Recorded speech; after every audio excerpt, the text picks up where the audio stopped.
Welcome back. It's the halfway point of the AFL season and clubs and players alike are starting to feel a pinch.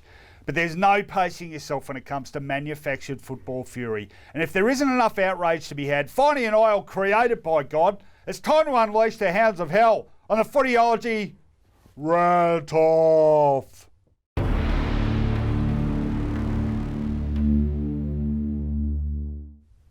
Okay, I'm sure you went first last week. You did go first last week. So you're going to bet first? I'm going first this week. I'm working myself up into a real lather, and I want you to count me in properly for once. 6, 43, hike!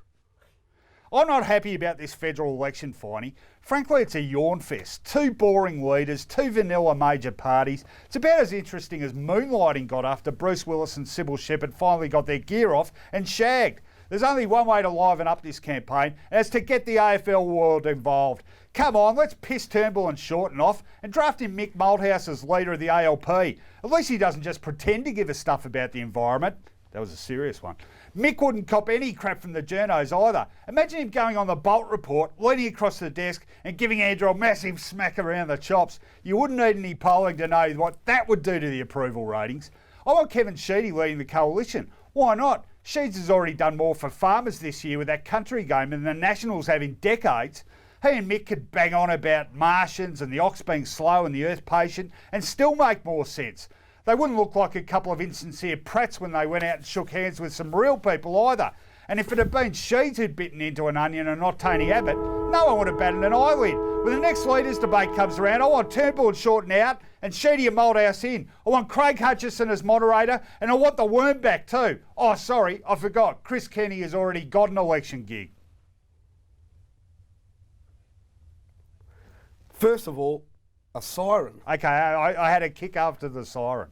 Yeah, I just can't believe it. I didn't hear the last 4/5. Well, I hope Chris Kenny didn't, or he might sue me as well as everyone else. What episode of Moonlighting did they get their gear off and have sex? Well, I don't know. It was 30 years ago. I watched it. I wasted all. I want to see that. You must have been sent to bed during that bit. Yeah. Okay, got to get on with it. Okay, here we go. 3, 2, 2700. Rant. This time I am serious. My rant this week is aimed at two leading journalists. Their names Caroline Wilson and Patrick Smith, and their lack of a mea culpa. Both of them acted like AFL apparatchiks when North Melbourne was slated to go north and become the Gold Coast Kangaroos. There was a battle for the hearts and minds of North Melbourne supporters ahead of the members' vote. And Caroline Wilson and Patrick Smith did their very best to tell the football world that North Melbourne would die if they stayed in Melbourne and would prosper up north. Well, let's fast forward to today. Halfway through this season, and North Melbourne sit atop the ladder, 10-1. They play down in Tasmania, just signed a new multi-year, multi-million-dollar deal, don't get any revenue from pokies, and stand profitable and powerful. And Gold Coast? 4,300 people turned up on the weekend to see a team that couldn't have beaten a Reuben Pellerman collective of meter maids and 80-year-old retired Jewish Melburnians and Sydney-siders. The fact is, you were wrong, Patrick and Caroline. You don't know how to apologise. You don't know which horse to back in a two-horse race. And if your reputation stood on that big decision, then it would be in tatters today. And it might just be.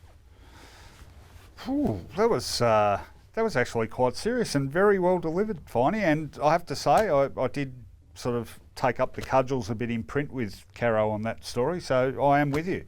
Or as John Kennedy used to put it, normally I'd say no comment, but on this subject I say absolutely no comment. There you go. Very good rant. This one's worth a vote too. Okay, quick, how do we vote? You simply vote by, Google Maps has got on board. They said that they want to help us. Get onto your roof and write Ro-Co or Finey in large MASH 4077 type letters on your roof, and the next Google Maps will expose who had the better rant.